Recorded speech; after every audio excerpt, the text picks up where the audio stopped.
Hello friends, हमने पिछली video में बात की थी प्रोनाउन के बारे में, जो कि पार्ट्स ऑफ स्पीच का एक बहुत ही इम्पोर्टेंट पार्ट होता है। ठीक है, पार्ट्स ऑफ स्पीच का बहुत ही इम्पोर्टेंट पार्ट होता है प्रोनाउन। उसको हिंदी में हम बोलते हैं सर्वनाम, और उसके कई सारे काइंड्स भी होते हैं, और मैंने उसकी पहचान भी बताई थी कि प्रोनाउन जो वर्ड्स होते हैं वो कैसे होते हैं। पिछली वीडियो में हम इसके बारे में डिस्कस कर चुके हैं।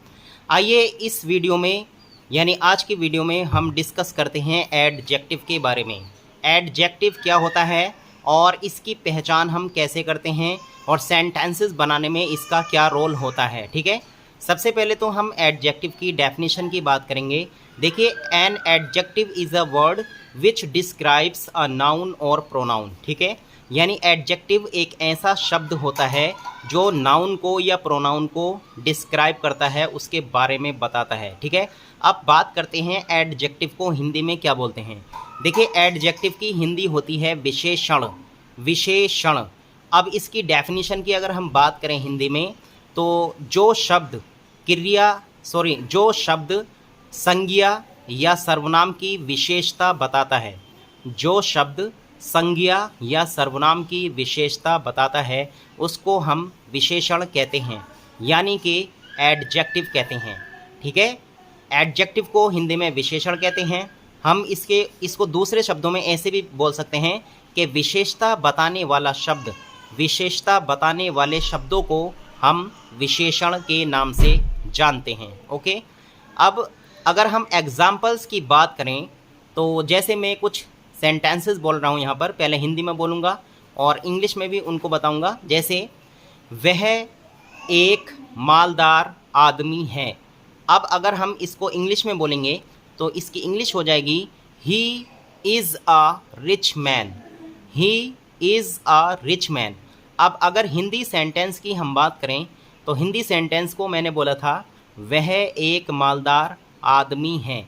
इस सेंटेंस में, इस वाक्य में एडजेक्टिव जो है वो है मालदार। ठीक है, यानी मालदार शब्द ने आदमी के बारे में बताया कि आदमी कैसा है, मालदार है।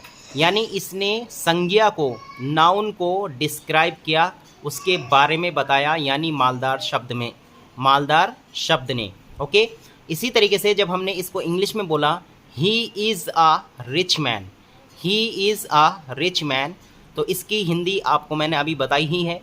अब इस सेंटेंस में जो एडजेक्टिव है, यानी विशेषण हैं, वो है rich. He is a rich man, यानी मैन से पहले जो वर्ड आया है रिच, RICH, इसका मतलब होता है मालदार या धनी, पैसे वाला। तो ये जो शब्द है, ये है इसका एडजेक्टिव, यानी इस सेंटेंस में एडजेक्टिव। देखिए, जब हम किसी नाउन को, किसी प्रोनाउन को डिस्क्राइब करते हैं, तो उसके लिए हमें कोई ना कोई वर्ड चाहिए।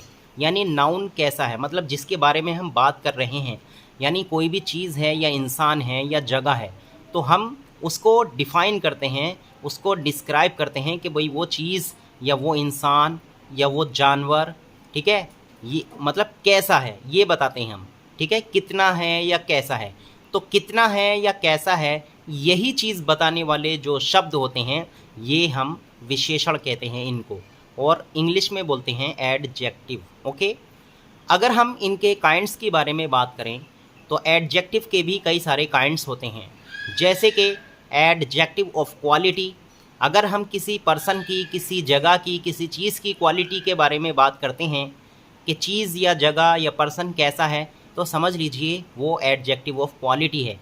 अगर मैं सेंटेंस में मतलब इसको बताऊं एग्जाम्पल्स के ज़रिए, जैसे मैं कहूँ, रीता एक सुंदर लड़की है। Rita is a beautiful girl. तो सुंदर और इसकी इंग्लिश होती है ब्यूटीफुल। ये इन सेंटेंसेस के एडजेक्टिव्स हैं, यानी विशेषण हैं, क्योंकि सुंदर ने और ब्यूटीफुल ने नाउन को क्वालिफाई किया, नाउन को डिस्क्राइब किया कि रेखा लड़की है, कैसी है, सुंदर, ब्यूटीफुल है, गर्ल है, ब्यूटीफुल है। तो ब्यूटीफुल और सुंदर, ये जो शब्द हैं, ये हैं विशेषण, यानी कि एडजेक्टिव। और भी काइंड होते हैं, जैसे मैंने अभी बताया एडजेक्टिव ऑफ क्वालिटी, इसका एग्जाम्पल भी मैंने आपको बताया। एक होता है एडजेक्टिव ऑफ क्वांटिटी। क्वांटिटी का मतलब है, यानी चीज़ों के बारे में बताना कि कितना है, जैसे मैं कहूँ सम मिल्क या लिटिल मिल्क, इस टाइप से, या सफिशिएंट मिल्क, ठीक है, या फ्यू बॉयज़ या ऑल मनी। तो ये जो नाउन से पहले जो वर्ड्स आ रहे हैं, जैसे सम है, ऑल है, फ्यू है, एनफ है, सफिशिएंट है, तो ये जो इस टाइप के जो वर्ड्स होते हैं ये होते हैं एडजेक्टिव ऑफ क्वांटिटी वाले, ठीक है। इसी तरीके से एक होता है एडजेक्टिव ऑफ नंबर, जैसे 1 पेन, 2 पेन्स, 3 पेन्स, इस टाइप के जो वर्ड्स होते हैं, यानी जो डेफिनेट नंबर बताते हैं, बिल्कुल निश्चित संख्या बताते हैं, उनको हम एडजेक्टिव ऑफ नंबर की एडजेक्टिव ऑफ नंबर की कैटेगरी में रखते हैं। तो मैंने आपको अभी 3 काइंड्स बताए हैं एडजेक्टिव के। एक होता है एडजेक्टिव ऑफ क्वालिटी, एक होता है एडजेक्टिव ऑफ क्वांटिटी, एक होता है एडजेक्टिव ऑफ नंबर। अब बात करते हैं अदर्स एडजेक्टिव्स के बारे में, यानी जो अन्य एडजेक्टिव्स होते हैं वो कौन कौन से होते हैं, मतलब काइंड्स। तो एक होता है, देखिए, पजेसिव एडजेक्टिव। पजेसिव एडजेक्टिव वो होता है जब हम किसी चीज़ को हम किसी के संबंध से जोड़ते हैं, यानी कि चीज़ किसकी है, सामान किसका है। जैसे मैं कहूँ माई बुक, मेरी किताब, तो इसमें माई जो है यहाँ पर ये एडजेक्टिव कहलाएगा, क्योंकि माई का इस्तेमाल हमने यहाँ पर नाउन के साथ किया। वैसे नाउन माई जो होता है, एम वाई माई, ये एक प्रोनाउन होता है, लेकिन जब हम इन माई को, हिज को, हर को, योर को, ठीक है, या अवर को, जब इन वर्ड्स को हम किसी नाउन के साथ यूज़ करते हैं, संज्ञा शब्दों के साथ यूज़ करते हैं, तो ये वहाँ पर एडजेक्टिव्स बन जाते हैं। जैसे मैं एग्जांपल्स बोल रहा हूँ और वर्ड्स के रूप में बोलूँगा, सेंटेंसेस के रूप में नहीं। जैसे my book, our car, your pen, his paint, या फिर हिज शर्ट, या हर फ्रॉक। तो ये जो मैंने बोले ना, माई, हर, योर, हिज, तो इस टाइप के जो वर्ड्स होते हैं ये हमारे होते हैं एडजेक्टिव। कब? जब हम इनको नाउन के साथ यूज़ करते हैं, जब हम इनको नाउन के साथ इस्तेमाल करते हैं। तो ये हुआ आपका पजेसिव एडजेक्टिव, ठीक है। और एक होता है इंटेरोगेटिव एडजेक्टिव। इंटेरोगेटिव एडजेक्टिव वो होते हैं, जैसे हम इंटेरोगेटिव प्रोनाउन यूज़ करते हैं ना, जैसे हु और विच, इस टाइप के जो वर्ड्स होते हैं, या व्हाट, ये जो वर्ड्स होते हैं ये प्रोनाउन के रूप में इस्तेमाल होते हैं। लेकिन जो WH वाले वर्ड्स होते हैं इनको कभी कभी हम इंटेरोगेटिव एडजेक्टिव के तौर पे भी यूज़ करते हैं। जैसे अगर मैं कहूँ विच बुक इज़ योर्स, यानी आपकी किताब कौन सी है, तो कौन सी किताब, कौन सी किताब, यानी सबसे पहले मैंने यूज़ किया विच बुक। अगर मैं इसको ऐसे बोलूँ which is your book, which is your book, तो इस सेंटेंस में विच प्रोनाउन है।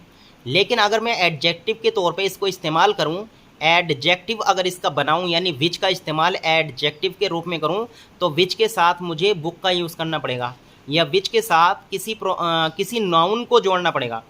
तो ये WH वाले जो वर्ड्स होते हैं, जैसे विच है, व्हाट है, ठीक है, अगर हम इन शब्दों को एडजेक्टिव के तौर पर इस्तेमाल करना चाहते हैं तो इनके साथ हमें कोई नाउन जोड़ना पड़ेगा, ठीक है।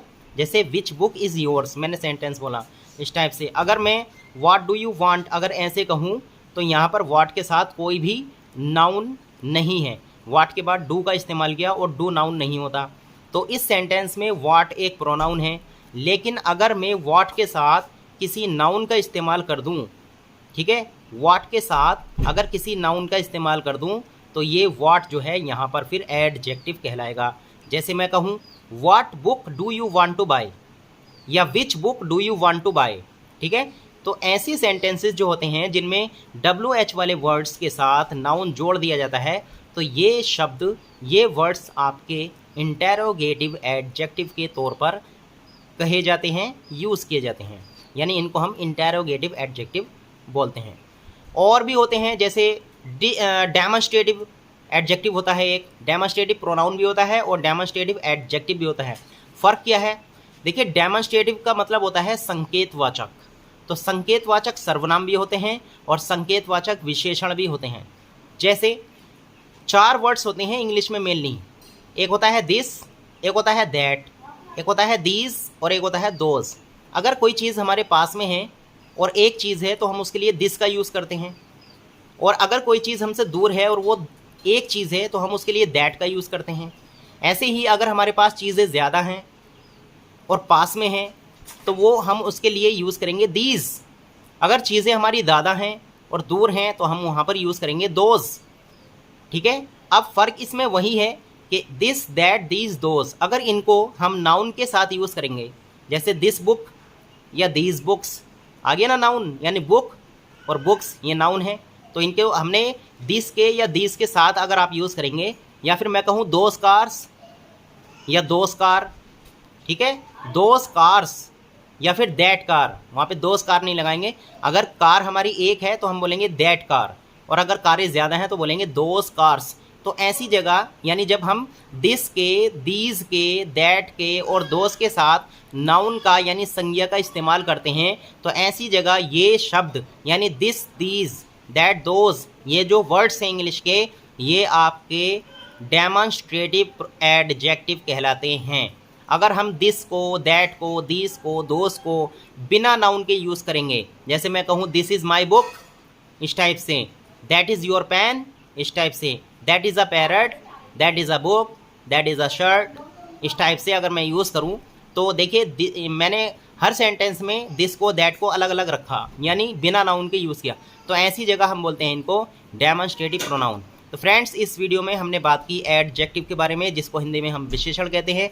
अगर ये वीडियो आपको अच्छी लगी हो तो प्लीज़ इसको लाइक और शेयर ज़रूर करें। चैनल पर नए हैं तो सब्सक्राइब करना ना भूलें। Thanks for watching.